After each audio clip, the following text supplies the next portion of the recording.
entrevistado actual, que es el diputado nacional y secretario general de la bancaria, Sergio Palazzo. Sergio, ¿cómo estás? Acá Nicolantos con Roberto Caballero, Gaby Cerruti, Fer Sibeira y Carla... perdón, Gaby Cerruti. Gaby Delisi. Gaby Delisi. Por favor. Fernando Un saludo a Sibeira. todos en el estudio y a toda la audiencia. ¿Qué tal? Estuvo. Disculpame. Estuvo ahí. Estuviste Sergio, ayer, ¿no? no Ahí soy me pareció Cerruti, verte en la tribuna. ¿Cómo anda? Sí, estuve viéndolo al debate. Bueno, quedó claro y expuesto que hay una opción que es la misma sin matices que la de Juntos por el Cambio y la de Milei, es decir, piensan exactamente lo mismo.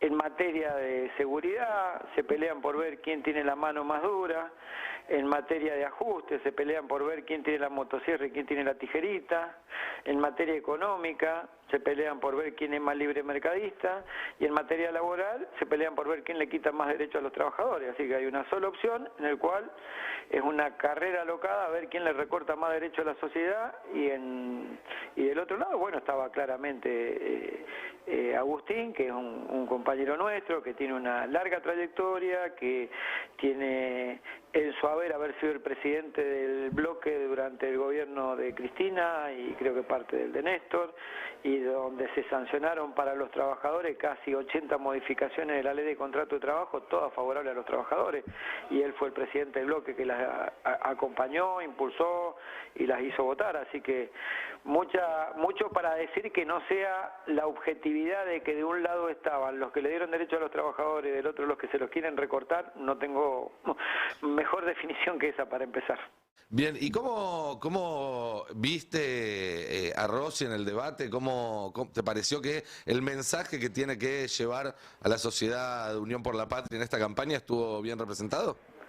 Sí, creo que sí. Agustín hizo hincapié en las políticas que está llevando este gobierno y aparte en una mirada de la política como instrumento para transformar la realidad. Del otro lado es la mirada de la política como destrucción de la política precisamente, es decir, hacen política destruyendo la política, y del otro lado encontramos un candidato que se hace cargo de la política y dice esto sirve para transformar la realidad, y lo expresa con hechos objetivos de gestión. La discusión que se dio en el Parlamento hace escasas 48 horas vinculada a la eliminación de ganancias, la que se va a dar con respecto al IVA en la canasta familiar, la que se está dando con el tema del programa de MIPYMES para que se puedan registrar un montón de trabajadores que no están registrados. Y bueno, del otro lado ya sabemos, el odio ancestral, y se pelean por ver quién elimina al kirchnerismo, quién destruye, quién dinamita. Las palabras que usan generan cierta violencia verbal, que si uno las traduce después, que en lugar de templanza para gobernar tienen esa exacerbación para gobernar, claramente es un gobierno que nadie quisiera tener, ¿no? En los últimos días el oficialismo claramente con estas medidas que vos mencionabas y algunas otras recuperó la centralidad de la agenda. ¿Cómo debe seguir, en tu opinión, la campaña? ¿Cuáles deberían ser los próximos pasos para llegar de la mejor manera posible a octubre? Creo que a este ritmo de medidas, es decir, el gobierno tomó nota, y particularmente nuestro ministro de Economía, que a su vez es nuestro candidato, tomó nota de la elección de las PASO, donde claramente hubo un reclamo de la sociedad. Las PASO a veces no son lo que va a ser la elección general, las PASO siempre sirven como una alerta y un llamado de atención respecto a lo que estás haciendo si sos función de gobierno, respecto a lo que estás haciendo si sos oposición. Como gestión de gobierno claramente nos dieron un mensaje, y es que hay vastos sectores de la sociedad que nos estaban reclamando medidas. El gobierno las empezó a tomar rápidamente, eximiendo del IVA la canasta familiar, este tema del impuesto a las ganancias, este tema de acompañar a las pymes en un proceso de registración de trabajadores. Nos mandó un mensaje y el gobierno actuó en consecuencia. A la oposición también le mandó un mensaje, porque no lograron superar 30 y pico puntos de cuestión electoral, divididos, con un discurso inconexo entre la misma fuerza política, y también les mandó un mensaje porque si de verdad encontraba una esperanza y una expectativa en la oposición, no hubiera sido ese resultado electoral. Seguramente un segmento de la oposición hubiera sacado un amplísimo resultado electoral. Sergio, ¿cómo estás? Carla Pelliza te saluda. ¿Qué tal, Carla? Ayer me llamó la atención porque veía un tuit del diputado Fernando Iglesias replicando una foto del palco donde estaba Sergio Massa con los dirigentes dirigentes sindicales y en esa foto aparece Pablo Moyano haciendo fuck you. Y Fernando Iglesias relataba, no te quiero enamorar, pero ese fuck you es para mí, porque yo le hice la seña de las dos muñecas juntas, advirtiéndole que era lo que iba a pasar a futuro. Las dos muñecas juntas quiere decir que les va a poner las esposas y lo va a meter preso. ¿Qué te parece ese mensaje que cuenta felizmente y alegremente un diputado de la Nación dentro del Congreso de la Nación en plena sesión de la Cámara de Diputados para la dirigencia sindical, como mensaje también para los trabajadores, para los movimientos sociales? ¿Cuál es la opinión que tenés sobre eso? Bueno, ese diputado siempre tiene actitudes provocativas, interrumpe en las sesiones, agravia, es como que no tiene un control de lo que dice. Que haga ese tipo de gestos, la verdad que está muy alejado de lo que uno buscaría de un representante institucional en la Cámara y más adentro de la Cámara, ¿no? En segundo lugar, la verdad que él se ponga en el lugar de que va a poner preso a alguien, viene a demostrar una vez más que cuando fueron gobierno manejaron la justicia políticamente. Porque para poner preso a alguien, que no creo que sea el caso de Pablo Moyano, porque no tiene por qué ir preso, porque no ha cometido delito alguno, el tema es que lo tiene que investigar la justicia y resolver la justicia. Ahora, si un diputado que pretende ser gobierno, su espacio político, está anunciando eso, lo que está diciendo claramente es que no hay independencia del Poder Judicial de ese espacio político, sino que a una parte de la sociedad judicial la maneja ese espacio político. Claramente lo vemos en las causas de perseguir opositores, es el espacio político que quiso crear una Gestapo antisindical, es el mismo espacio político que protege a los jueces que sancionan a Cristina Fernández de Kirchner y la proscriben. Nada nuevo en el horizonte viniendo de ese espacio político, nada nuevo en el horizonte proveniendo de un provocador profesional como es este diputado. Y te consulto sobre lo que va a ser la agenda parlamentaria antes de las elecciones. Se está trabajando mucho el proyecto de IVA para que la devolución sea ley. Me estaban comentando que probablemente haya una sesión la primera semana de octubre en diputados. Ahora Ganancias también pasa al Senado. ¿Cuáles son las informaciones que tenés sobre esos proyectos? ¿Te parece que Ganancias se convierte en ley? Y si te parece que IVA también puede correr la misma suerte. Sí, ayer estuvimos hablando con los integrantes del Senado y hoy mismo tratan ya el tema de ganancia en Comisión de Presupuesto de Hacienda.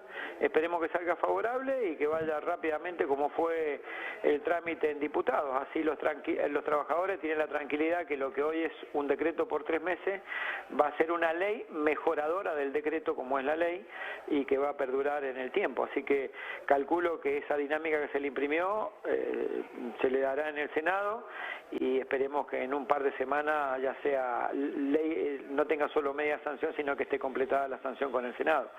Respecto a lo de IVA, estamos presurosos porque resulta ser que parecía ser que el problema de la oposición era que era un beneficio para los trabajadores. Ahora hablaban de que era un impuesto progresivo que no había que eliminar y que en todo caso lo que hay que eliminar, porque las sociedades avanzadas del mundo, según su discurso, no gravan tanto el consumo como en la Argentina, aquí tienen la hermosa posibilidad de ser coherente o una vez más haberle mentido a la gente, porque si vamos a tratar la eliminación del IVA, los productos de la canasta familiar para los que no tributan ganancias o los que tienen ingresos inferiores a 707.000 pesos, bueno, quiere decir que ahora se va a desgravar el consumo, pero ya sabemos cómo es como el tero. Cacarean en un lado y ponen el huevo en otro, así que habrán dicho como tantas veces una cosa y harán otra cuando entren al recinto. Igual creo que nadie puede oponerse a que se baje un impuesto al consumo como es el IVA, que es un impuesto regresivo, lamentablemente hay que decirlo así, porque paga sobre productos comestibles el mismo IVA alguien que tiene un sueldo o un jubilado o un sueldo inferior que quien es el CEO de una empresa. Así que a mí me parece bien el proyecto, lo voy a acompañar, esperemos que sean consecuentes con su discurso la oposición y acompañe el día que llegue a la Cámara. Sergio Caballero, ¿qué tal? Buen día. Hola, ¿cómo andas, Rubén? Bien, ¿faltó algún tema ayer en el debate? ¿Te hubiera gustado que apareciera o irrumpiera algún tema, sea debatido a fondo, o quedara alguien más o menos expuesto en función Faltaron de algún... respuestas. A mí me hubiera gustado que la responsable de la candidatura a vicepresidenta de La Libertad Avanza hubiera contestado que habló con Videla. Y me hubiera encantado que le preguntaran si Videla le dijo ¿dónde están los 30.000 desaparecidos? Esa era una pregunta directa para hacerle, ya que ella tuvo esas charlas íntimas con él para hacer el libro, según ella.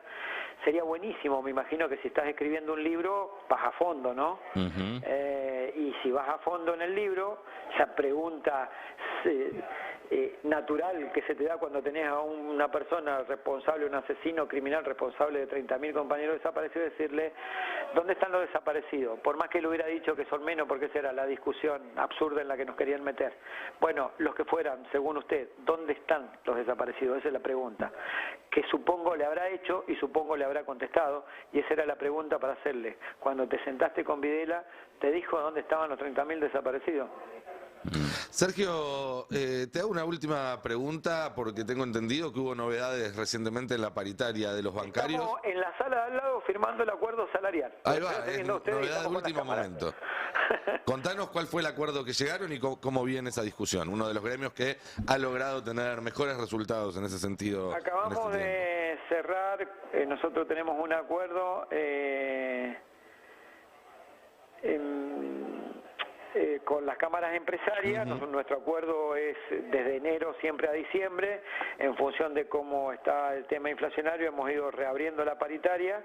Hoy teníamos acuerdo hasta el mes de agosto, estábamos en un 70 y pico por 75%, la inflación llegó a 80,2, nos acaban de reconocer, ya teníamos un acuerdo que iba a haber una especie de cláusula compensatoria, estamos firmando un 5,2 que fue lo que nos faltó en agosto, retroactivo a agosto, más un 16,5 para septiembre, todo con relación al salario diciembre de 2022, que es cuando finalizó nuestro acuerdo, con lo cual estamos totalizando un 97% a septiembre y con una cláusula que acabamos de poner que para el supuesto de que la inflación supere ese importe vamos a tener la adecuación a lo que haya sido la inflación.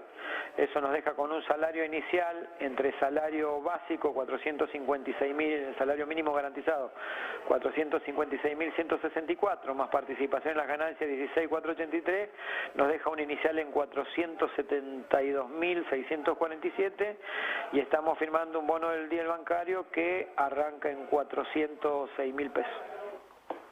Bien, impresionante, la verdad. Debería haber más gremios como el de ustedes. Bueno, muchas gracias. Ahora tengo que firmar el acta nada más. Bien. Vamos nosotros, vamos. Sí. ¿Nos podemos afiliar? Cuando quieran, siempre son bien recibidos.